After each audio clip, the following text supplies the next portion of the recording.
What's up, guys? Bullfire the Fell-Handed here. This is Art of the Leo 3. We are on Erlenberg. The greens occupy the north spawn, the reds occupy the south spawn. Now, when you are in a Leopard 1, it is a safe bet to take either hill, either the castle or the hill there to our left flank. Either one of those you're going to be fine. You just have to be careful, obviously, not to push up too much.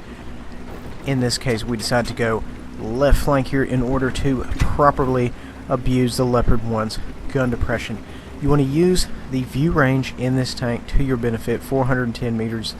Plus, you're going to have your skills, your coated optics, your vents, things like that, your brothers in arms, things of that nature. So you want to, use everything you have on this tank to your advantage. Same thing as all tanks. Pick whatever tank you wish. Find out its strengths and weaknesses. Once you do that, use them to your advantage. Cover your weaknesses. That's, scripture. So right now, we're going to go over here. We're going to check this hill. We're going to see if we can't spot anything for the team. Maybe get some shots on target. If you will notice the tactical map in the bottom right-hand corner, we were lucky enough not to have a lemming train. We have elements of our team on both sides of the board, which is perfect. So right now, in this case, you don't want to rush in. You just kind of want to post up. You want to use your camo. Right there we have one of our guys moving up, and in this case, if someone else is on point, you don't need to be on point. So if someone else, your friend, a green, whomever, is going up there and spotting some stuff, let him do his job. That way you remain in your position and provide fire support. I've seen a lot of guys, everybody rushes in, one guy goes in, everybody goes in. So you need to work like a team, and that is one of the things to make you operate like a team, is letting one person spot the rest of the guys put rounds on target. So right now, as you can see on the map, the reds are more or less caught in a classic pincer maneuver. They've got greens coming from their north, greens coming from their east. They are backed into a corner. They can't escape anywhere, so they're just going to have to work that position where they're at. They're in a very poor spot. And, the Leopard 1, focusing back on the tank, is excellent at providing long-range sniping support. And at this point in the game, if you were in this position, you just want to put rounds on target. You don't want to rush in. You want to maintain fire. Keep things lit up. Keep rounds on target.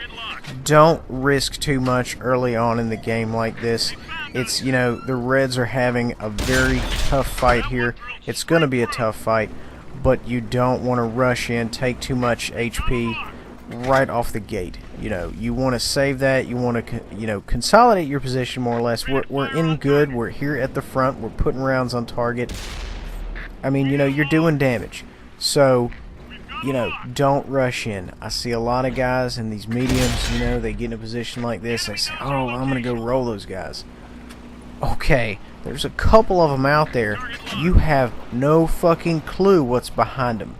More often than not in this game, it's what's behind them, not what you're actually fighting, that you need to worry about. Because, you've got TDs camping, you've got heavies camping nowadays, so you have to be very careful not to risk your tank in something foolish. So right there, we put a round in the cheeks of the moss. And you can do that with standard APCR and a tier 10 medium. I just had a hatchet loaded because I wasn't quite sure if I would hit him there. This gun is very punchy, 268 penetration with a standard APCR, 390 damage is standard. Now, of course, that's average. It can also go up or down, plus or minus 25% depending on how RNG feels like treating you. Now, at this time, we are starting to kick it towards the other side of the map here. They are pushing that front. They're holding those guys in there. It's a perfect scenario. You're kind of like the third wheel. Once the moss died, there's not a whole lot for me to shoot at. So instead of sitting there and posting up and not being useful, I decided to take it around the other side of the map here because there's a lot going on. And, if you look at the scoreboard directly above my tank, it's starting to get into crunch time. Now, as you have seen, the Reds are doing an excellent job of repelling our attack. If you looked at the map a few minutes ago, you'd have said, okay, well, that's going to be an easy win. They are not going down without a fight. You should neither if you were in that position. So right now they've actually, ended up getting up on us in tanks on the field. They are primarily positioned on the hill there, to the right of our spawn. Obviously you can see them right there. And what you want to do in this tank, if you don't have to do any of your own spotting, then don't. If someone else is spotting for you, utilize that massive sniping gun and see what you can pick off. Magnificent aim time, 1.9, fantastic accuracy, and it's just a tack driver. It's a tack driver. So many good things I can say about this tank. I truly believe this is the most OP tier 10 tank in the game.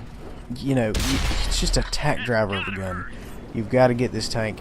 You've got to try this tank if you do not have it. It is utterly amazing.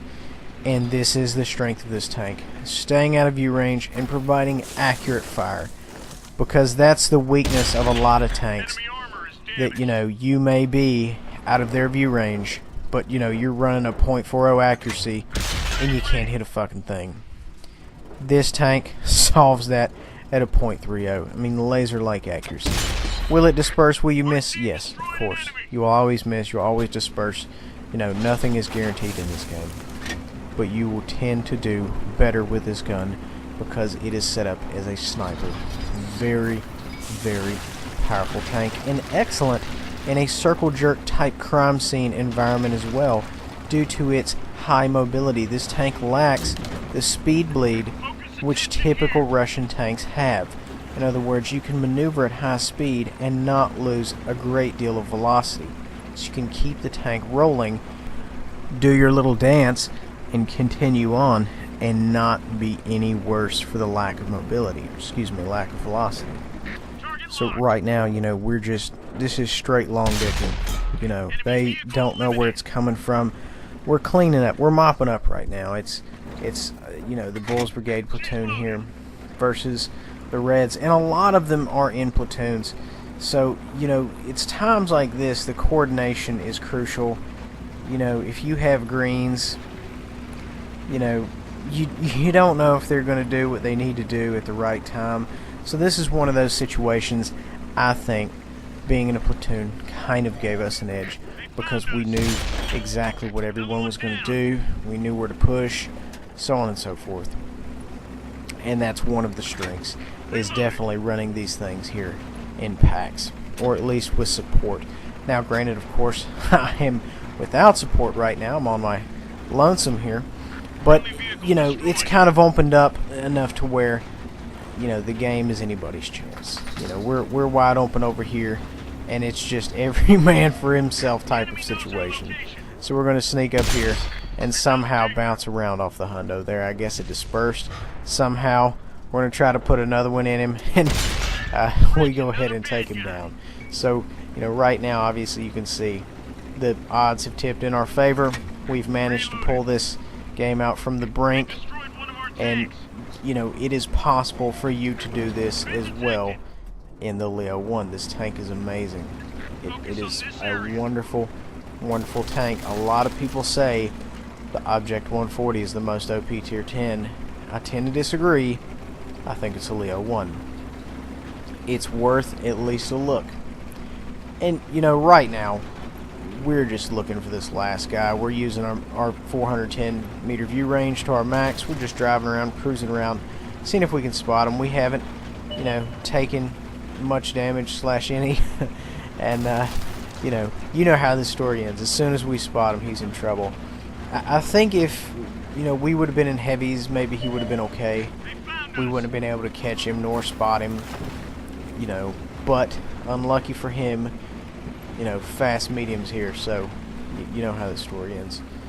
Now, when you are in a circle jerk type situation here with the Leo, I recommend right shoulder. You just want to make sure that the gun is on target when you are ready to pull the trigger, because I see a lot of guys, they'll have the gun on target, and then, the guy will back up or something and they'll miss.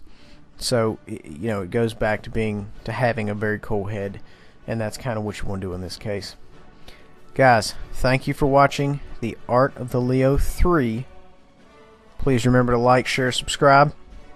Thanks for watching.